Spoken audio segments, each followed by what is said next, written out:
శ్రీ సాయి సచ్చరిత 33వ అధ్యాయం. శ్రీ గణేశాయ నమః, శ్రీ సరస్వత్యై నమః, శ్రీ గురుభ్యో నమః, శ్రీ కులదేవతాయై నమః, శ్రీ సీతారామచంద్రాభ్యాం నమః, శ్రీ సద్గురు సాయినాథాయ నమః. ఇప్పుడు సాధు సజ్జనులకు వందనం చేస్తున్నాను. వారి కృపావలోకనం పాతక పర్వతాలను దహించి తక్షణం కలిమలాన్ని క్షాళనం చేస్తుంది. క్షాళనం అంటే శుభ్రం చేస్తుంది అని. అట్టి వారి ఉపకారాల రాశి జన్మజన్మలకు తీరదు. వారి మామూలు మాటలు హితోపదేశాల వలె పరమ శాశ్వతమైన సుఖాలను కలుగచేస్తాయి. వారి మనసులో ఇది నాది, ఇది ఇతరులది అన్న భావం ఉండదు. ప్రాపంచిక భేదభావాల ఆలోచనలు వారి మనసులో కలగవు. గత అధ్యాయంలో గురువు యొక్క విశిష్టత గూర్చి సంక్షిప్తంగా నిరూపించబడింది. ఇప్పుడు ఈ అధ్యాయంలో శ్రోతలు విభూది యొక్క మహిమను వినండి. సాయిబాబా దక్షిణను అడిగి మరీ పుచ్చుకుని పేదలకు దీనులకు ధర్మం చేసి మిగిలిన డబ్బుతో కర్ర పుల్లలను కొని రాసిపోసి ఉంచేవారు. ఎండు కర్రలను తమ ఎదుట ధునిలో వ్రేల్చేవారు. దానిలో అమితంగా వచ్చే బూడిదను భక్తులకు విభూదిగా ఇచ్చేవారు. భక్తులు షిరిడీ నుండి తమ ఇళ్లకు మరలి వెళ్లే సమయాన బాబా వద్ద సెలవు తీసుకునేటప్పుడు వారికి బాబా విభూదిని ఇవ్వటం పరిపాటి. ఇది భక్తులందరికీ తెలుసు. అంతేకాదు బాబా విభూదిని పట్టుకురండి అని అంటే ఇప్పుడు బాబా అనుమతి అయ్యింది అని తలచి సంతోషంగా మరలి వెళ్ళిపోయేవారు. అట్లే వారు షిరిడీలో ఉన్నంత వరకు ఉదయం, మధ్యాహ్నం, సాయంకాలం విభూతిని ఇవ్వకుండా ఎవరికీ రిక్త హస్తాలతో పంపేవారు కాదు. ప్రతిరోజు జరిగే కార్యక్రమం. అయితే ఆ విభూది యొక్క లక్షణం ఏమిటి? నిత్యము మసీదులో అవిరామంగా ధుని ఎందుకు రోజు విభూదినివ్వటం అనే ఈ కార్యక్రమం ఎందుకు? బాబా ఉద్దేశం ఏమిటి? వారి సూచన ఏమిటి? అంటే విశ్వంలోని సకల దృశ్యాలు బూడిద వంటిదని నిశ్చయంగా తెలుసుకోవాలి అని. ఈ శరీరం కూడా పంచభూతాల కాష్టం, భోగాలకు అనుభవించటానికి మిగిలి ఉంటుంది. భోగాలు ముగిసిపోగానే నిశ్చేష్టగా పడిపోయి ఇది వట్టి బూడిద అని స్పష్టమవుతుంది. మీది నాది కూడా ఇదే పరిస్థితి. ఇది మీ స్మృతిలో ఉండాలని, అహర్నిశలు నాకు కూడా ఇది తెలిసి ఉండాలని విభూదిని ఇస్తాను. అఖిల విశ్వం మాయ యొక్క ప్రదర్శనం. బ్రహ్మ మాత్రమే సత్యం, బ్రహ్మాండం అసత్యం. ఈ నిజానికి విభూది గుర్తు. దీనిని బాగా తెలుసుకోవాలి. ఇక్కడ ఎవరికి ఎవరూ లేరు. భార్య, బిడ్డలు, మామ, అల్లుడు అని ఎవరూ లేరు. నగ్నంగా వచ్చాం, నగ్నంగానే వెళ్ళిపోతాం. దీనిని విభూతి గుర్తుకు తెస్తుంది. ఆ విభూతిని అద్దుకుంటే ఆది వ్యాధి బాధలు తొలగిపోతాయి. కానీ ఈ విభూతి యొక్క నిగూఢమైన తత్వార్థం వివేకంతో కూడిన పూర్ణ వైరాగ్యం.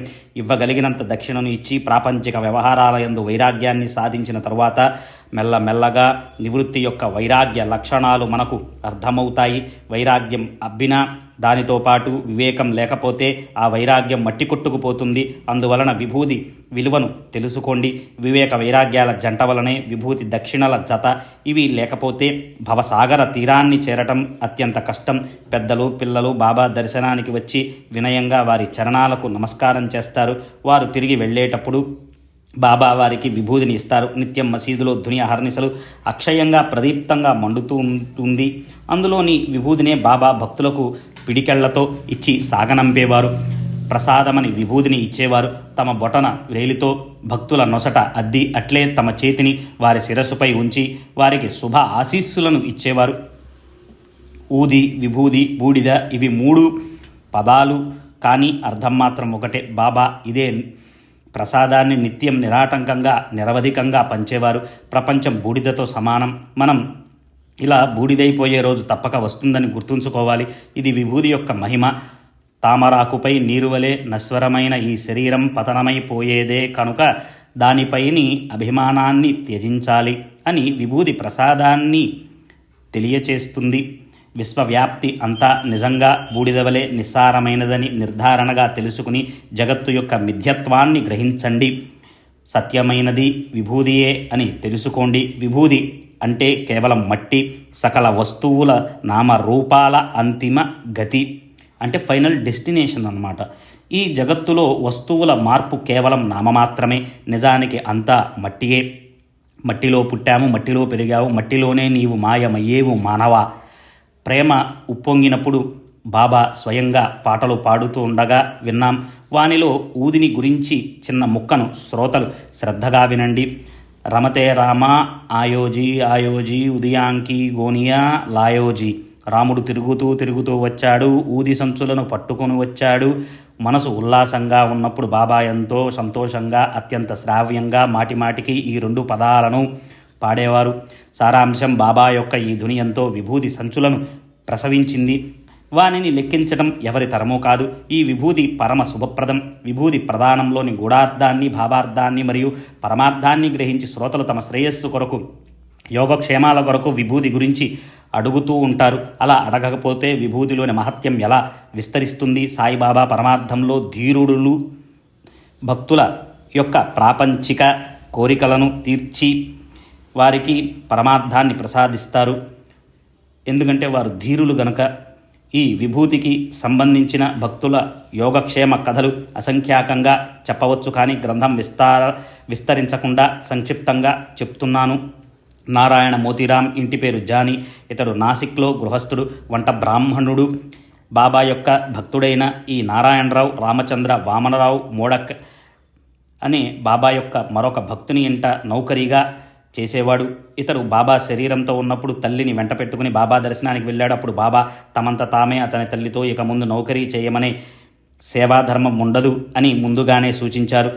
ఈ బానిస బ్రతుకుకు స్వస్తి చెప్పి స్వతంత్రంగా ఏదో వ్యాపారం చేసుకోవటం ఇంతకంటే మంచిది అని అన్నారు. తర్వాత కొంతకాలానికి భగవంతుని దయ కలిగింది. పరాధీనతలో ఉన్న అతని నౌకరి వదిలింది.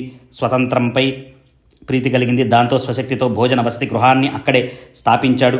దానికి ఆనందాశ్రమమని పేరు పెట్టాడు. అందులో బాగా శ్రమపడగా అది దినదినాభివృద్ధి చెంది అతనికి బాబా పేరు ప్రఖ్యాతలు తెచ్చిపెట్టారు. అతని మనసు శాంతించింది. అలా జరిగిన దానిని గమనించి అతనికి సాయి చరణాలయందు నిష్ట పెరిగి అది దృఢమైన భక్తిగా మారింది. అనేక అనుభవాలు కలగటంతో ఆ భక్తి బలంగా నాటుకుంది. సాయి యొక్క వాణి అతని అనుభవంలోకి వచ్చింది. శ్రవణార్థులకు ఇది ఒక కథ అయింది. అతనికి సాయి చరణాలయందు ప్రేమ అభివృద్ధి అయింది. సాయి యొక్క లీల అపూర్వం. బాబా ఎప్పుడు ఏదైనా ఉత్తమ పురుషులలో తమకు సంబంధించినట్లు చెప్పినా అదంతా ఇతరుల గురించి చెప్పినదే. జాగ్రత్తగా పరిశీలించిన వారికి అది ఎప్పుడూ అనుభవం అవుతుంది. తరువాత అలా అనుభవాలు కలిగిన కొద్దీ నారాయణరావుకు భక్తి ప్రేమలు బాగా పెరిగాయి. అతనికి సంబంధించిన మరొక విషయాన్ని భక్తి భావంతో వినండి. నారాయణరావు మిత్రునికి ఒకరోజు అకస్మాత్తుగా తేలుకుట్టి బాధ కలిగింది. అటువంటప్పుడు కుట్టిన స్థలంలో విభూదిని రాసుకుంటే చాలా ఉపయోగకరం. కానీ ఎంత వెతికినా ఊది కనిపించలేదు. మిత్రునికి బాధ సహించరానిదయింది. విభూది లభించలేదు. నారాయణరావు బాబా పటానికి నమస్కరించి వారి కరుణను అర్థించాడు. తర్వాత ఆ పటం క్రింద అగరవత్తుల నుండి రాలిన బూడిదను ఆ క్షణం విభూదిగా భావించాడు. సాయి నామ మంత్రాన్ని నోటితో ఉచ్చరిస్తూ ఒక చిటికెడు తీసి తేలుకుట్టిన చోట అద్దాడు. భక్తి భావం ఎలా ఉంటే అనుభవం కూడా అట్లే ఉంటుంది. ఇది శ్రోతలకు వింతగా అనిపించవచ్చు, కానీ విభూదిని రాసిన తక్షణం బాధ వచ్చిన దారే పారిపోయింది. ఆ ఇద్దరి హృదయాలలో ప్రేమ ఉప్పొంగింది. ఇదైనా అగరవత్తుల నుండి రాలిన విభూది. దీనిని బాధపడిన వ్యక్తికి రాయటం జరిగింది. కానీ విభూది అని భావించినప్పుడు దారి పైన మట్టి కూడా ఇటువంటి అనుభవాన్ని కలిగిస్తుంది. ఆ మట్టిని బాధపడ్డవారికే కాక వేరే వారికి రాసినా అది ఉపయోగపడింది. ఒకసారి ఒక భక్తుని కూతురు గ్రంథిజ్వరంతో బాధపడుతూ ఉంది. వేరే ఊరిలో ఉన్న తన తండ్రికి అకస్మాత్తుగా వార్త అందితే ఆ భక్తుడు చింతించసాగాడు. తండ్రి బాంద్రా పట్టణంలో ఉన్నాడు. అతని కూతురు వేరే గ్రామంలో ఉంది. అతని వద్ద విభూది లేదు. అందువల్ల నానాకు కబురు పంపాడు. మీరు బాబాను ప్రార్థించి నా దుఃఖాన్ని దూరం చేయండి, విభూది ప్రసాదాన్ని పంపండి అని నానా చందోర్కర్ని వేడుకున్నాడు. ఆ కబురు తీసుకుని వెళ్ళే వానికి నానా కూడా దారిలో కలిశాడు. అప్పుడు నానా భార్యతో కళ్యాణ్ వెడుతున్నాడు. ఠాణా పట్టణం స్టేషన్ వద్ద నానాకు ఈ కబురు అందింది. అయితే అతని వద్ద విభూది లేదు. దారిలో నేలపైన మట్టిని తీశాడు. అక్కడే దారిలో నిలబడి సాయి సమర్థుని ప్రార్థించి వెనకకు తిరిగి తన భార్య నొసటన ఒక చిటికెడు రాశాడు. ఇక్కడ భక్తుడు తన కూతురు ఉన్న ఊరికి వెళ్ళి అక్కడ విషయాన్ని తెలుసుకుని చాలా ఆనందించాడు. ఆ అమ్మాయికి 3 రోజులు అత్యంత తీవ్రమైన జ్వరం వచ్చి ఆమె ఆ బాధకు నీరసించిపోయింది. ఆ ముందు రోజే కొంచెం నయమై విశ్రాంతి కలిగింది. చూడగా నానా బాబాను ప్రార్థించి మట్టిని విభూతిగా భావించి భార్య నొచట అద్దినప్పటి నుండి ఆమె బాధ తగ్గింది. బాధ గురించి ఈ కథ ఇలా ఉండని మంచి అవకాశం వచ్చినప్పుడు మరల సవిస్తరంగా చెప్పవచ్చు. ఇది విభూతిని గురించిన చిట్కా. ప్రేమమయుడైన ఈ నానా చందోర్కర్ జామ్నేరులో మామలతేదారునుగా ఉన్నప్పుడు భక్త కళ్యాణైక తత్పరుడైన సాయిబాబా చేసిన చమత్కారాన్ని వినండి. ఈ విభూతి యొక్క మహిమ అపారం. శ్రోతలు శ్రవణ తత్పరులవ్వండి. చాలా ఆశ్చర్యాన్ని కలిగించి రెండవ ఊది చమత్కారాన్ని చెప్తాను. నానా యొక్క కుమార్తె ప్రసవ సమయం ఆసన్నమై సహించలేని ప్రసవ వేదన పడుతూ జామ్నేరు నుండి సాయి సమర్థుని ఎన్నో విధాల పిలువసాగింది. జామ్నేర్లో ఈ పరిస్థితి షిరిడీలో ఎవరికీ తెలియదు. సాయిబాబా సర్వజ్ఞులు, సర్వవ్యాపకులు. జగత్తులో వారికి తెలియనిది ఏదీ లేదు. భక్తులతో ఏకాత్మత కలిగి ఉండటం వలన నానా యొక్క అవస్థను తెలుసుకున్న సాయి సమర్థులు హృదయం ద్రవించింది. వెంటనే ఏం చేశారంటే నానాకు విభూతిని పంపించాలని వారికి అనిపించింది.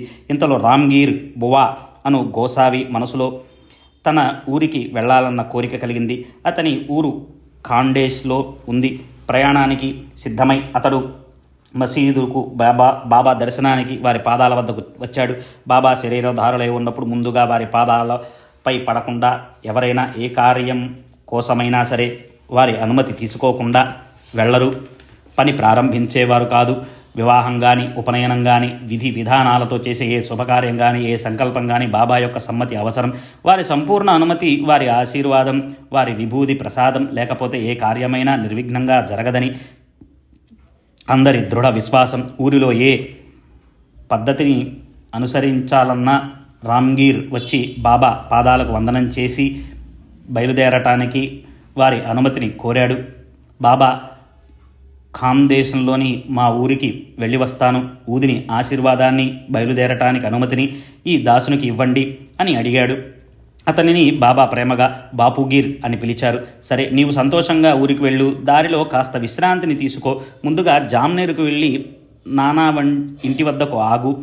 వారి సమాచారాలను తెలుసుకుని నీవు ముందుకు సాగిపో అని చెప్పారు. మాధవరావు దేశపాండేతో, శ్యామ, ఈ గోసావి వెంట నానాకు పంపటానికి అడ్కర్ రాసిన ఆరతిని కాగితంపై వ్రాసి ఇవ్వు అని చెప్పారు. తర్వాత గోసావికి విభూతినిచ్చి మరికొంత విభూతిని పొట్లం కట్టి అతనికి చేతికిచ్చి బాబా నానాకు పంపారు. ఈ పొట్లాన్ని, ఈ హారతిని తీసుకుని వెళ్ళి నానాకు ఇవ్వు. వారి క్షేమాన్ని, కుశల పరిస్థితిని తెలుసుకుని మీ ఊరికి వెళ్ళు అని చెప్పారు. రామ జనార్దనుడు రాసిన ఆరతి జ్ఞానరాజ అను ఆరతి పాట వంటిదే ఈ హారతి. సాయిబాబా రెండు సమానంగానే ఉంటాయి. రామ జనార్దనుడు జనార్దన భక్తుడు, మాధవ అడ్కర్ సాయి పాదాంకితుడు. ఇతని ఆరతి పాట రచన అత్యంత అనుగ్రహంతో నిండినది. ఈ హారతి లేకుండా సాయి ఆరాధన పూర్తి కాదు. ఇది బాబాకు ప్రియమైనది. విభూది వెంట బాబా పంపిన హారతి పాట అంతటినీ శ్రోతలు ఆలకించండి. దీని ఫలశ్రుతి తర్వాత తెలుస్తుంది. హారతి. హారతి గై కొను సాయి బాబా, మీరు ప్రాణులకు సుఖాన్ని ప్రసాదిస్తారు. మీ చరణ ధూళియందు ఈ దాసునికి, భక్తులకు ఆశ్రయాన్నివ్వండి. కోరికలను, వాసనలను దహించి నిరాకారులైన మీరు స్వస్వరూపంలో లీనమై ఉంటారు. ముముక్షువుల కళ్ళకు శ్రీరంగనులా దర్శనమిస్తారు. దయాఘనులైన సాయినాథ, మీరు వారి వారి భక్తి విశ్వాసాలను అనుసరించి వారికి అనుభవాలను కలిగిస్తారు. ఇది మీ మాయా, ఇది మీ చమత్కారం. మీ నామాన్ని ధ్యానిస్తే ప్రపంచంలోని శారీరక, మానసిక దుఃఖాలు నాశనమవుతాయి. మీ చర్యలు అగాధం, ఊహాతీతం. ఏ దిక్కులు లేని అనాథలకు మీరు మార్గాన్ని చూపుతారు. అనాథ నాథుడవుతారు. మీరు కలియుగంలో సగుణ బ్రహ్మరూపంలో ప్రత్యక్ష దత్త దిగంబరులై అవతరించారు. వారంలో ప్రతి గురువారం భక్తులు తమ ప్రభువును దర్శించుకోవటానికి యాత్రకు వస్తారు. వారి భవభయాన్ని తొలగించండి. మీ చరణ ధూళి సేవయే నా యొక్క సంపద. దీనినే నేను కోరుకునేది. దేవాదిదేవ, చాతక పక్షి వంటి ఈ దీనుడు ఆత్మసుఖమనే నిర్మలమైన నీటిని కోరుకుంటున్నాడు. దీనిని మాధవరావుకు త్రాగించి మీ మాటను నిలబెట్టుకోండి. గోసావి బాబాతో, నా వద్ద మొత్తం 2 రూపాయలే ఉన్నాయి. వీనితో నేను జామ్నేరుకు ఎలా చేరుకోగలనని అడిగాడు. నువ్వు నిశ్చింతగా వెళ్ళు, నీకు అన్ని సౌకర్యాలు ఏర్పడతాయని బాబా చెప్పారు. సాయిబాబా పాదాలయందు విశ్వాసం ఉంచి గోసావి వెళ్ళటానికి బయలుదేరాడు. బాబా ఆజ్ఞను శిరసావహించి బాపుగీర్ విభూతి ప్రసాదాన్ని స్వీకరించి కార్యతత్పరుడే త్వరగా బయలుదేరాడు. ఇప్పటివలే జామ్నేరుకు అప్పుడు రైలు బండి మార్గం లేదు. ప్రయాణికులకు ఏ సౌకర్యం లేదు. గోసావికి చింతపట్టుకుంది. ప్రయాణికులు జలగాంలో రైలు దిగి అక్కడి నుండి దారంతా నడిచి వెళ్ళాలి. ₹1 14 అణాల రైలు టికెట్ కొనగా మిగిలిన 2 అణాల డబ్బుతో ముందుకు ఎలా సాగాలి అని ఆలోచిస్తూ గోసావి జలగాం స్టేషన్లో టికెట్ ఇచ్చి బయటపడి దూరాన ఒక సిపాయిని చూచాడు. అప్పటికే అతడు షిరిడీ నుండి వచ్చిన బాపుగీర్ ఎవరు అని వెతుక్కుంటున్నాడు. ప్రయాణికులు ముందుకు వచ్చి, మీలో షిరిడీ బాపుగీర్ ఎవరు చెప్పండి అని అడిగాడు. అతడు అలా అడగటం తన కోసమే అని తెలుసుకుని ముందుకు వెళ్ళి, బాపుగీర్ నేనే, అయితే ఏమిటి అని అడిగాడు. మీకోసం నానా చందోర్కర్ నన్ను పంపారు, వారు ఎదురు చూస్తున్నారు, త్వరగా వచ్చి టాంగాలో కూర్చోండి, పోదామని చెప్పారు. బువాకు చాలా ఆనందం కలిగింది. నానాకు షిరిడీ నుండి కబురు వెళ్ళిందేమో, అందుకనే ఇప్పుడు జట్కా బండి టాంగా వచ్చింది, ఘోరమైన కష్టం తప్పింది అని అనుకున్నాడు. సిపాయి చురుకైన వనిలా కనిపించాడు. గడ్డం మీసాలు గిరజాలు ఉన్నాయి. పంట్లాం అది చక్కగా వేసుకున్నాడు. టాంగా కూడా అందంగా ఉంది. దానికి తగిన గుర్రాలు అవేమన్నా బాడుగకు కట్టేవా? కార్యోత్సాహంతో ఇతర టాంగా బళ్ళ కంటే ముందుగా బయలుదేరింది. రాత్రి 12 గంటలప్పుడు, అంటే సుమారుగా 11 గంటలు వేగంగా బయలుదేరిన టాంగా తెల్లవారుజామున దారిలో ఒక కాలువ వద్ద ఆగింది. అక్కడ బండివాడు గుర్రాలను నీరు త్రాగించడానికి ఆపాడు. నేనిప్పుడే వస్తాను, సుఖంగా ఫలహారం చేద్దాం అని అన్నాడు. నేను మంచి నీరు తీసుకుని వస్తాను, మనం మామిడి పళ్ళు, పేడాలు, బెల్లం, అప్పాలు తిని బండి గుర్రాలను కట్టి బయలుదేరుదాం అని అన్నాడు.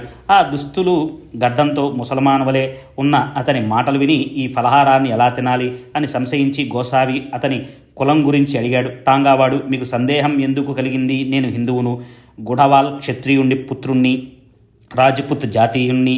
మీకోసం ఈ ఫలహారం కూడా నానా పంపించారు. మనసులో ఏం సంకోచన లేకుండా నిశ్చింతగా తినండి. అతనిపై విశ్వాసం కుదిరాక ఆ 2 ఫలహారాలు తిన్నారు. టాంగావాడు బండి కట్టాడు. సూర్యోదయానికి వారి ప్రయాణం ముగిసింది. టాంగా ఊరిలోకి ప్రవేశించగానే నానా యొక్క కార్యాలయం కనిపించటంలో గుర్రాలు ఆగాయి. రామ్గిరి మనసులో సంతోషించాడు. అతడు మూత్ర విసర్జనకు పక్కకు వెళ్ళి కూర్చొని వచ్చేసరికి ఆశ్చర్యం. ఇక్కడ టాంగా లేదు, గుర్రాలు లేవు, టాంగావాడు కూడా లేడు. ఎవరూ కనిపించక ఆ స్థలం ఖాళీగా కనిపిస్తుంది. ఇదేం చమత్కారం! నన్ను ఇంతవరకు తీసుకుని వచ్చిన ఆ వ్యక్తి ఇంతలో ఎక్కడికి వెళ్ళిపోయాడు అని రామ్గీర్ మనసులో అనుకున్నాడు.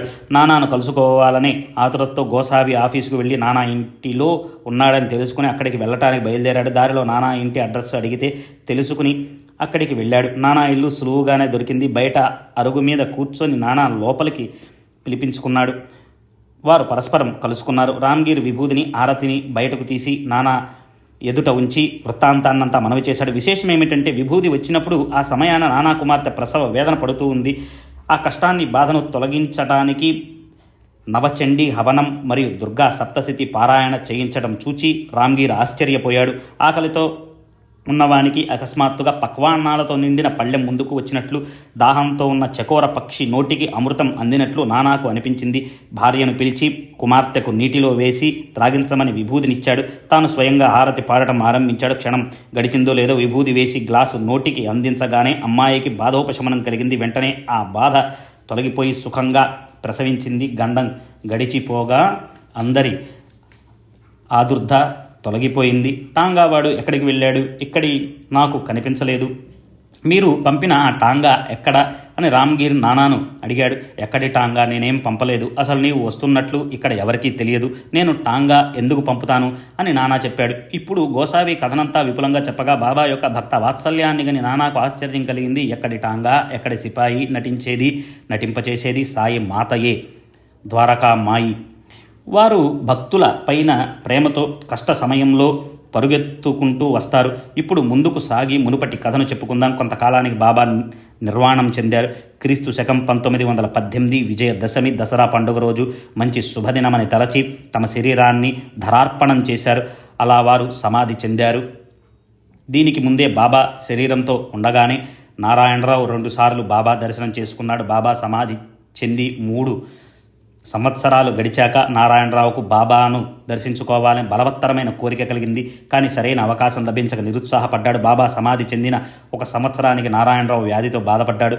ఔషధోపచారాలన్నీ అయ్యాయి, కానీ చేసిన ప్రయత్నాలేవి ఫలించలేదు. వ్యాధితో కృషిస్తూ ఉన్నా అతడు అహర్నిశలు బాబా ధ్యానమే చేసేవాడు. గురువులకు మరణమెక్కడిది?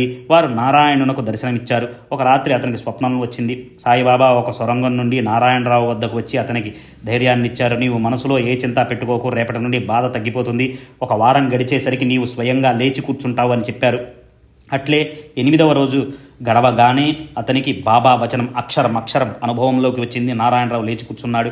మనసులో చాలా సంతోషించాడు. అలా కొంతకాలం గడిచాక అతడు షిరిడీకి బాబా సమాధి దర్శనానికి వచ్చినప్పుడు తన ఈ అనుభవాన్ని చెప్పాడు. సాయిబాబా శరీరధారులై ఉన్నప్పుడు బ్రతికి ఉన్నట్లు, సమాధి చెందాక మరణించినట్లా. సాయి జనన మరణాలకు అతీతులు. వారు ఎప్పుడూ స్థిరచరాలలో నిగూఢంగా ఉంటారు. కట్టెలో అగ్ని గుప్తంగా ఉంటుంది, కానీ పైకి కనిపించదు. ఘర్షణ ప్రయోగంతో ప్రదీప్తమవుతుంది. అట్లే సాయి కూడా భక్తుల కోసం ప్రకటమవుతారు. వారిని ఒకసారి ప్రేమగా చూస్తే జీవితాంతం వారికి అంకితమైపోతారు. వారు కేవలం అనన్య ప్రేమను ఆశిస్తారు. ప్రేమగా పిలిస్తే వెంటనే ఓయని పలుకుతారు. వారికి ఒక ప్రదేశం కానీ ఒక సమయం కానీ అవసరం లేదు. ఎల్లవేళలా సిద్ధంగా ఉంటారు. వారి చాతుర్యాన్ని ఎప్పుడూ ఎలా చూపుతారో వారి లీల అర్థం కాదు. వారు కల్పించిన పరిస్థితిలో మనసులో అనేక రకాల కుతర్క సందేహాలు కలుగుతాయి. అప్పుడు వారి చరణాలయందు దృష్టి నిలిపితే ధ్యాన ధారణలు కుదురుతాయి. ఇలా మనసు ఏకాగ్రమైనప్పుడు సాయిపై ధ్యానం చక్కగా జరుగుతుంది. దీనిని సాయియే చేయించుకుంటారు. ఏ కార్యమైనా నిర్విఘ్నంగా జరిగిపోతుంది. ప్రాపంచిక వ్యవహారాలను విడిచిపెట్టాల్సిన అవసరం లేదు. ఏ అలవాటైనా దానికదే వదిలిపోతుంది.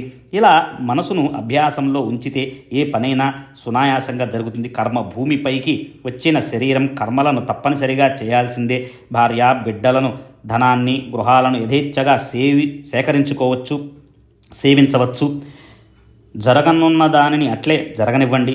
సద్గురువును ధ్యానించడమే మన అభీష్టంగా ఉంటే సంకల్ప వికల్పాలు నశించిపోతాయి. సంచిత కర్మ మరియు అరిష్టాలు కూడా తొలగిపోతాయి. భక్తుల భావాలను గమనించి సాయి మహారాజు భక్తులకు అనేక అనుభవాలను కలగచేసి భక్తి వైభవాన్ని పెంచుతారు. తాము కోరిన రూపాన్ని పొంది తమకు ఇష్టం వచ్చిన చోట ప్రకటమవుతారు. భక్తుల క్షేమం కొరకు ఎక్కడెక్కడికైనా తిరుగుతారు. అయితే భక్తిభావం ఆవశ్యకం, అంటే అవసరమని. ఈ విషయంలో మరొక కథను శ్రోతలు శ్రద్ధగా వినండి. ఇది సత్పురుషుల అహోరాత్రాలు తమ భక్తుల కొరకు ఏ విధంగా శ్రమిస్తారో తెలుస్తుంది. మీ చెవుల తలుపులను తీసి మీ హృదయ మందిరాన్ని తెరచి ఈ కథను వాని లోపలికి ప్రవేశించనీయండి. ఇది భవభయ కష్టాలను తొలగిస్తుంది. జర్మనీయుల ప్రసిద్ధ యుద్ధ సమయంలో శత్రువులతో పోరాడటానికి సైన్యాన్ని సిద్ధపరచవలసిన అవసరం ఏర్పడింది. భారతదేశంలోని పట్టణాలలో నలువైపులా సిపాయిలను నియమించేవారు. క్రీస్తుశకం 1917వ సంవత్సరంలో ఒక భక్తునికి సమయం వచ్చింది. ఠాణా జిల్లాలో నియమింపబడే అవకాశం లభించి ఒక వింత సంఘటన జరిగింది. ఆ భక్తుని పేరు అప్పాసాహెబ్ కులకర్ణి. అతనికి సాయి చరణాలయందు భక్తి కుదిరింది. ఇది సాయి యొక్క ప్రభావమే. వారి లీల అగాధం. ఎన్నో ఏళ్ల క్రితం అతనికి బాలాసాహెబ్ భాటే వద్ద నుండి బాబా చిత్రపటం ఒకటి లభించింది. అతడు ఆ పటమును పూజలో ఉంచాడు. నిత్యం నియమంగా కాయ వాచ మనసులతో ఆ పటానికి గంధాక్షతలతోనూ పుష్పాలతోనూ పూజించి నైవేద్యాన్ని సమర్పించేవాడు. ఎప్పుడు కర్మభోగాలు ముగిసిపోతాయి, ఎప్పుడు సాయి యొక్క ప్రత్యక్ష దర్శన యోగం కలుగుతుంది, ఎప్పుడు తన మనసులోని కోరిక తీరుతుంది అని అప్ప చింతించసాగేవాడు. ఎల్లప్పుడూ సాయిబాబా యొక్క చిత్రపట దర్శనం కూడా వారి ప్రత్యక్ష దర్శన సమానం. పరిపూర్ణ భక్తి భావం ఉంటే తగిన సమయంలో అది అనుభవం అవుతుంది. కేవలం పటం యొక్క దర్శనం బాబా యొక్క ప్రత్యక్ష దర్శనంతో సమానమని తెలియచేసే వాస్తవికతా నిరూపణను శ్రోతలు శ్రద్ధగా వినండి. ఒకసారి నవయుగ తుకారామని పిలువబడే హరిదాసు ముంబై పుర నివాసి అయిన బాలబువా సుతార్ బాబా దర్శనానికి షిరిడి వెళ్ళాడు. అదే అతడు ప్రథమంగా బాబాను కలుసుకోవటం. అంతకు పూర్వం ఎప్పుడూ కలుసుకోలేదు. అతడు బాబా పరస్పరం చూసుకోగానే సాయి అతనితో 4 ఏళ్ల నుండి ఇతడు నాకు పరిచయం అని స్పష్టంగా చెప్పారు. బాబా ఇలా ఎందుకు అన్నారు అని బాలబువ ఆశ్చర్యపోయాడు. బాబా షిరిడి వదిలి వెళ్ళింది లేదు. నేను కూడా వారిని ఇవాళే కళ్ళతో చూచాను, పరస్పరం కలుసుకున్నాము. మరి వీరికి నేను 4 ఏళ్ల క్రితం ఎలా పరిచయం అని ఆలోచించగా 4 ఏళ్ల క్రితం ఒకసారి తాను బాబా పటానికి నమస్కరించడం బువాకు గుర్తుకు వచ్చింది. బాబా మాటలలోని సత్యం వెంటనే అర్థమైంది. సత్పురుషుల వ్యాపకత్వాన్ని, వారి భక్త వాత్సల్యాన్ని చూడండి. నేను కేవలం వారి పటానికి నమస్కరించాను, ప్రత్యక్షంగా వారిని ఈరోజే చూచాను. నన్ను బాగా గుర్తుంచుకున్నారు, కానీ నేను వారిని ఎప్పుడో మరిచిపోయాను. నేను మరిచిపోయానని అనటం కూడా సరి అయినది కాదు. బాబా మాటల అర్థం నాకు వెంటనే తెలియలేదు. పటానికి నమస్కరించడం ద్వారా నేను వారికి పరిచయం అయ్యానని వారు అన్నది నేను తెలుసుకోలేకపోయాను. బాబాకు నేను తెలుసు, కానీ నాకు ఆ విషయం తెలియదు. సత్పురుషుల గుర్తుకు తెచ్చి తెలియచేస్తేనే దేనికైనా తెలుసుకుంటాము, దేనినైనా తెలుసుకోవటం అనేటువంటి జరుగుతుంది. నిర్మలమైన అద్దంలోనే లేక నిర్మలమైన నీటిలోనో సూర్యుని లేదా చంద్రబింబం యొక్క ప్రతిబింబాన్ని చూస్తాం. అదేవిధంగా పటం కూడా ఒక ప్రతిబింబమే, శుద్ధ స్వరూపం యొక్క ప్రతీక. అందువలన సత్పురుషుల చిత్రపట దర్శనం వారి యొక్క ప్రత్యక్ష దర్శన సమానం. సర్వస్వాన్ని దర్శించే సత్పురుషులు దీనినే బోధిస్తారు. ఇప్పుడు పూర్వపు కథానుసంధానాన్ని వినటానికి శ్రోతలు సావధానంగా ఉండండి. అప్ప ఠాణా పట్టణ వాస్తవ్యుడు. భివండిలో పని ఉండటం వలన 8వ రోజున తిరిగి వస్తానని చెప్పి బయటపడ్డాడు. 2 రోజులు గడిచాక ఒక అపూర్వ సంఘటన జరిగింది. ఠాణాలోని అతని ఇంటి ముంగిట ఒక ఫకీరు వచ్చారు. అతనిని చూడగానే అందరికీ అతడు సాయియే అని అనిపించింది. అతని రూపురేఖలన్నీ నఖశిఖ పర్యంతం పూర్తిగా పటంలోని బాబా వలనే ఉన్నాయి. అప్ప భార్య బిడ్డలు ఫకీరును చూచి అందరూ ఆశ్చర్యపోయారు. బాబాయే వచ్చారా అనిపించింది. పూర్వం వారెవరూ బాబాను ప్రత్యక్షంగా చూచి ఉండలేదు. కానీ అచ్చు పటంలో వలనే ఉండటం వలన వీరే సాయిబాబా అని తెలుసుకుని జిజ్ఞాసతో మీరు షిరిడీ సాయిబాబాయేనా అని ఫకీరుని ప్రశ్నించారు. ఫకీరు చెప్పిన దానిని శ్రోతలు శ్రద్ధగా వినండి. నిజంగా నేను స్వయం సాయిని కాను, కానీ వారి ఆజ్ఞను పాలించే వారి దాసుణ్ణి. వారి ఆజ్ఞానుసారం మీ కుటుంబ క్షేమ సమాచారాలను తెలుసుకోవటానికి వచ్చాను అని చెప్పి దక్షిణను కోరగా గృహిణి వెంటనే ₹1 సంభావనగా ఇచ్చింది. అతడు కూడా బాబా విభూదిని ఇచ్చాడు. సాయిబాబా విభూదిని పొట్లం కట్టి ఆ స్త్రీకి ఇచ్చి దీనిని ఆ పటం వద్ద ఉంచండి, మీకు సుఖం కలుగుతుంది అని చెప్పాడు. తన పని పూర్తి చేసుకుని సాయి నా కోసం ఎదురు చూస్తూ ఉంటారు అని సెలవు తీసుకుని ఫకీర్ వెళ్ళిపోయాడు. తర్వాత అతడు అక్కడి నుండి వచ్చిన దారినే వెళ్ళాడు. ఇక్కడ సాయి యొక్క ఈ అపూర్వ లీల జరిగింది. భివండీకి బయలుదేరిన అప్పాసాహెబ్ ముందుకు వెళ్ళక వెనుకకు మరలాడు. టాంగా బండి గుర్రాలు జబ్బు పడటంతో ప్రయాణం ముందుకు సాగక ఆగిపోయింది. మధ్యాహ్నం అతడు ఠానాకు వచ్చి జరిగిన వృత్తాంతాన్ని తెలుసుకున్నాడు. ఫకీర్ దర్శనం చేసుకోనందుకు అప్ప మనసు చివుక్కుమన్నది. పైగా కేవలం ₹1 దక్షిణగా ఇచ్చినందుకు తనలో సిగ్గుపడ్డాడు. నేను ఉండి ఉంటే 10 తక్కువ కాకుండా అసలు పంపేవాణ్ణి కాదు అని తలచి తనలో బాధపడ్డాడు. ఆ ఫకీర్ మసీదు వద్ద దొరకవచ్చు అని అతనిని వెతకసాగాడు. భోజనం చేయకుండా బయలుదేరాడు. ఫకీర్ బస చేసే మసీదు, తకియా మొదలగు అన్ని ప్రదేశాలను అప్ప వెతికాడు. ఆ ఫకీర్ కోసం అలా వెతికి అప్ప అలసిపోయాడు. కానీ ఫకీర్ అక్కడ కనిపించలేదు. అప్పుడు నిరాశ చెంది ఆకలిగా ఉన్నందువల్ల వెళ్ళి భోజనం చేశాడు. ఖాళీ కడుపుతో దేనిని వెతకటానికి వెళ్ళకూడదని అతనికి తెలియదు. ముందుగా తన ఆత్మను సంతుష్టపరిచి తర్వాత వెతకటానికి వెళ్ళాడు. ఈ విషయంలో బాబా చెప్పిన కథ ఈ తత్వంలోని యథార్థాన్ని తెలుపుతుంది. ఇక్కడ దాని పునరుక్తి ఎందుకు? శ్రోతలకు ఈ అధ్యాయం అవగతమే కదా. గురువు యొక్క మహిమ అన్న గతాధ్యాయంలోని కథలోని కరుణామయులైన శ్రీ సాయి తమ గురువు యొక్క ఘనతను తాము స్వయంగా వర్ణించారు. ఆ సత్యవచనమే అనుభవమైంది. అప్ప భోజనం చేసి స్నేహితుడు అయిన చిత్రేను వెంటబెట్టుకుని మామూలుగా తిరగటానికి వెళ్ళాడు. కొంత దూరం వెళ్ళాక బాబా పెద్ద మనిషి వారి వైపే చూస్తూ త్వరగా వారి వద్దకు రావటం గమనించాడు. అలా అతడు వచ్చి దగ్గర నిలబడ్డాడు. అప్పాసాహెబ్ అతనిని పరికించి చూడగా ఉదయం వచ్చిన అతడే. తాము వెళుతున్నప్పుడు తాము వెతుకుతున్న ఫకీర్ ఇతడే అయి ఉంటాడని అనిపించింది. ఇతని రూపురేఖలు నఖశిఖ పర్యంతం పటంలో వలనే ఉన్నాయి. చూడగానే బుద్ధికి విస్మయంగా అనిపించింది అని అప్ప తనలో తాను తర్కించుకుంటూ ఉండగా ఆ ఫకీర్ చేయి చాచాడు. అప్పుడు అతని చేతిలో అప్ప ₹1 ఉంచాడు. ఫకీర్ మరలడగగా మరొకటి, ఆ పైన మూడో రూపాయిని ఇచ్చాక కూడా ఆ ఫకీర్ మరల అడగగా అప్పాకు విచిత్రంగా అనిపించింది. అప్ప చిత్రే వద్ద ఉన్న ₹3 అడిగి తీసుకుని ఇచ్చాడు. అయినా అతడు అడగటం ఆపలేదు. ఇంటికి వస్తే ఇంకా ఇస్తానని అప్ప అతనితో చెప్పగా అతడు సరేనన్నాడు. ముగ్గురు ఇంటికి తిరిగి వచ్చారు. ఇంటికి రాగానే అప్ప మరో ₹3 ఫకీరుకు ఇచ్చాడు. అలా మొత్తం 9 అయినా ఫకీరు తృప్తి చెందలేదు. మరల ఇంకా దక్షిణను అడగగా అప్ప వెంటనే ఈ ₹10 నోటు మాత్రం మిగిలి ఉంది, చిల్లర రూపాయలన్నీ అయిపోయాయి, వేరే ఏదీ లేదు అని అనగా ఆ ఫకీర్ ఆ నోటు ఇచ్చేరాదు అని అన్నాడు. అప్ప అలాగే ఇచ్చేశాడు. నోటు చేతికి అందగానే ఫకీర్ ₹9 ఇచ్చేసి వచ్చిన దారినే అతి వేగంగా వెళ్ళిపోయాడు. ఈ కథా సారాన్ని గమనిస్తే భక్తులు సంకల్పించిన దానిని సంపూర్ణం చేయించుకోవటం సాయి యొక్క వ్రతం అని తెలుస్తుంది. శ్రోతల శ్రవణోత్సుకతను గమనించగా ఈ విషయాన్ని సంబంధించిన మరొక వృత్తాంతం సరిగ్గా ఇప్పుడు గుర్తుకు వచ్చింది. ఇక వినండి. దాహాను అన్న ఊరిలో హరిబాబు కర్ణిక్ అన్న పేరుతో సాయి చరణాలయందు అనన్య భక్తి భావంగల భక్తుడుండేవాడు. క్రీస్తు శకం 1917వ సంవత్సరంలో పవిత్రమైన గురు పౌర్ణమిను ఎన్నుకొని షిరిడీ యాత్రకు వచ్చాడు. అతని చిన్న కథను చెప్తాను.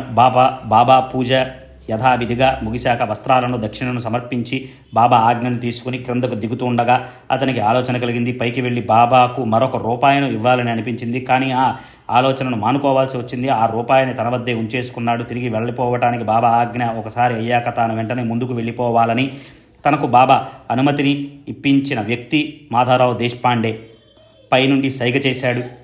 ఆ సంకేతాన్ని అనుసరించి కర్ణిక్ ముందుకు సాగిపోయాడు. దారిలో మిత్రుడితో సహా నాసిక్లోకి దిగాడు. కాలారాముని దేవాలయంలోకి దర్శనానికి కర్ణిక్ వెళ్ళగా అక్కడ అనుకోకుండా నరసింగ్ మహారాజ్ అనే సాధువు దర్శనం కలిగింది. భక్త పరివారం అతని చుట్టూ ఉన్నారు. ఆ మహారాజు అకస్మాత్తుగా లేచి కర్ణిక్ యొక్క చేతి మణికట్టును పట్టుకుని నా రూపాయి ఇవ్వు అని అడిగాడు. కర్ణిక్ తనలో ఆశ్చర్యపోయాడు. కానీ ఎంతో ఆనందంగా రూపాయిని ఇచ్చాడు. తాను ఇవ్వతలచిన రూపాయిని సాయియే అలా స్వీకరించారని భావించాడు. సాయి స్వీకరించడం కూడా నిజం కాదు. తనకసలు మనసులో గుర్తు లేకున్నా బలవంతంగా అడిగి మరీ తీసుకోవడం జరిగింది. మనసు సంకల్ప వికల్పాత్మకం. అనేక ఆలోచన తరంగాలు ఒకటిపైన మరొకటి లేస్తూ ఉంటాయి. మొదట ఒకటి అనుకుంటే మరొకటి వెంటనే ఆలోచన వస్తుంది. మొదట వచ్చిన ఆలోచన భావన మంచిదై ఉండాలి. దానినే అలా పోషిస్తే అది శుభప్రదం. దానినే చక్కగా అనుసంధానం చేయాలి. నిధి ధ్యాసలో చేయాలి. దానిని మరచిపోకూడదు అన్న మాటలను నిలుపుకోవటానికి ప్రయత్నం చేయాలి. అప్పా సాహెబ్ అన్న మాటను తర్వాత మరచిపోయేవాడే. కానీ బాబా అతని కోరికను తీర్చి భక్తి యొక్క విశేషాన్ని చూపించారు. ఫకీర్ వద్ద 10 రూపాయల నోటుతో పాటు మొత్తం 19 రూపాయలుండగా అతడు అప్పాకు 9 రూపాయలను మాత్రమే ఎందుకు ఇచ్చాడు అంటే అప్పాకు 10 రూపాయల కంటే తక్కువ కాకుండా ఇవ్వాలని ఉండినది. బాబా చేతి స్పర్శ కలిగిన ఆ 9 బంగారు నాణెముల హారం నవవిధ భక్తి ప్రేమలను భక్తులకు గుర్తు చేయటం బాబా మార్గం. బాబా తమ శరీరాన్ని విసర్జించే సమయంలో వారు స్వయంగా 9 రూపాయలను దానంగా ఇచ్చి నా కథను వింటే వారి అభినవ దాన వైఖరి అర్థమవుతుంది.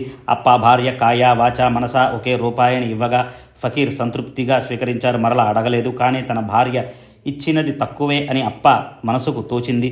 నేనైతే ఫకీరుకు 10 ఇచ్చేవాణ్ణి అని అనుకున్నాడు. అప్ప అలా 10 రూపాయలు ఇస్తానని వచన బద్ధుడైనప్పుడు వానిని ఇవ్వకపోతే ఇచ్చిన మాట నుండి రుణం నుండి ముక్తుడు ఎలా కాగలడు? ఆ ఫకీర్ ఇతరుల వంటి వాడు కాడు. ఎవరో బికారి అయితే చేతిలో ఏదో పడగానే వెనక్కు తిరిగి వెళ్ళిపోయేవాడు. కానీ ఆ రోజు గడవకుండానే అదే రోజు మరల వచ్చాడు. ఎవరో అపరిచితుడైన ఫకీర్ అని అప్ప అనుమానించాడు. ఫకీర్ అడిగినప్పుడు అప్పా వద్ద 6 రూపాయలు ఉన్నాయి. కానీ ఆ డబ్బును ఇవ్వలేదు. అప్పాపై ప్రేమ లేకపోతే బాబా ఫకీర్ వేషంలో ఎందుకు వస్తారు? దక్షిణ అనే మిష లేకపోతే ఈ కథ రసవత్తరంగా ఉంటుందా? అప్పా సాహెబ్ నిమిత్తమాత్రుడు. మీది మాది మన అందరిది ఇదే పద్ధతి. మొదట ఉదారంగా ఆలోచిస్తాం. కానీ సమయం వచ్చినప్పుడు సందర్భానుసారం ప్రవర్తిస్తూ ఉంటాం. అవకాశవాదులులాగా మనమంతా వాగ్దాన తత్పరులం. దానం చేసేటప్పుడు అనేక సందేహాలతో ప్రాణం క్రింద మీద అవుతుంది. నిశ్చయమన్నది అరుదు. మితంగా హితాన్నే మాట్లాడుతూ తాము అన్న ప్రకారం ప్రవర్తించేవారు తమ మాటలను నిజంగా చేసి చూపించే వారి యొక్క ప్రియపుత్రుడు ఎక్కడో ఒకరు ఉంటారు. హరిపుత్రులు అంటారు వారిని. అనన్యమైన భక్తిభావంతో ఉండే భక్తులు ఐహికమైనవి కానీ లేక ఆయుష్మికమైనవి కానీ కోరికలను కోరుకుంటే సాయి సమర్థులు వారిని తీర్చుతారు. అప్పా సాహెబ్ మంచి తెలివిగలవాడు. ఆంగ్ల విద్యా విశారదుడు. అతనికి ప్రభుత్వం మొదట జీతం 40 రూపాయలు మాత్రమే ఇచ్చేది. తర్వాత బాబా యొక్క పటం లభించాక జీతం క్రమక్రమంగా పెరిగి ఆ 40కి ఎన్నో రెట్లు పెరిగింది. బాబా ఒకటికి 10 ఇస్తారు. 10 అధికారం, 10 సత్తా. బాబా వద్ద ఎప్పుడూ అందరికీ అనుభవం. పైగా ఈ భక్తి నిష్టలు పరమార్థ దృష్టిని పెంపొందించటం ఇది సామాన్య విషయమా? బాబా లీల విచిత్రమైనది. తర్వాత ఫకీర్ అప్పాకు ఇచ్చిన విభూది పొట్లాన్ని భక్తిగా విప్పి చూచాడు. విభూదితో పాటు దానిలో పూజ అక్షింతలు పువ్వులు ఉన్నాయి. తాయితును చేయించుకుని దానిలో వాని ఉంచి అత్యంత పూజ్యభావంతో చేతికి కట్టుకున్నాడు. తర్వాత బాబా దర్శనం చేసుకున్నప్పుడు బాబా స్వయంగా ఇచ్చిన తమ వెంట్రుకలను కూడా తాయిత్తులో భద్రపరుచుకున్నాడు. బాబా యొక్క విభూతి మహిమను ఎంతని గానం చేయమంటారు? అందులోని గొప్పతనం ఎంతని చెప్పగలము? విభూది శంకరుని భూషణం. భక్తిగా నొసట రుద్దుకుంటే విఘ్నాలన్నీ వెంటనే తొలగిపోతాయి. ముఖం కడుక్కొని లేదా స్నానం చేసి నిత్యం విభూదిని రాసుకుంటే చరణ తీర్థంతో పాటు సేవిస్తే పవిత్రత పుణ్యం కలుగుతాయి. అంతేకాదు విభూది విశేషం ఏమిటంటే నిత్యం సేవిస్తే పూర్ణాయువు కలుగుతుంది. పాతకాలు విశేషంగా నశించిపోయి ఎల్లప్పుడూ సుఖంగా సంతోషంగా ఉంటారు. ఇటువంటి మధురమైన కథామృత సేవనాన్ని సాయిబాబా అప్పా కొరకు ఏర్పాటు చేశారు. ఆ విందు పంక్తిలో మనం అతిథులుగా వచ్చి బంధువులం కనుక యథేచ్ఛగా ఆరగిద్దాం. అతిథులకు ఇంటి యజమానికి ఒకే విందు. రసాన్ని ఆస్వాదించటంలో ఏ భేదభావం లేదు. ఆత్మానంద రూపంలో ఉన్న ఈ విందును సేవించి సంతృప్తులవ్వండి. హేమాడ్ సాయికి శరణు వేడుతున్నాడు. ఇక ఇంతవరకు శ్రవణం చాలు. తర్వాతి అధ్యాయంలో ఇంతకంటే గొప్పగా విభూది యొక్క మహిమను చెప్తాను. సాయిబాబా దర్శనం మరియు విభూది చర్చనంతో ఎముకలలో వ్రణం నిర్మూలమవ్వటం, నారుకురుపు నివారణం, గ్రంథిజ్వరం తొలగిపోవటం మొదలగు వాణిని శ్రద్ధగా వినండి. స్వస్తి శ్రీ సంత సజ్జన ప్రేరితము భక్త హేమాడ్ పంత్ విరచితమైన శ్రీ సాయి సమర్థ సచరితంలో విభూది ప్రభావమన్న 33వ అధ్యాయం సంపూర్ణం. శ్రీ సద్గురు సాయినాథార్పణమస్తు. శుభం భవతు.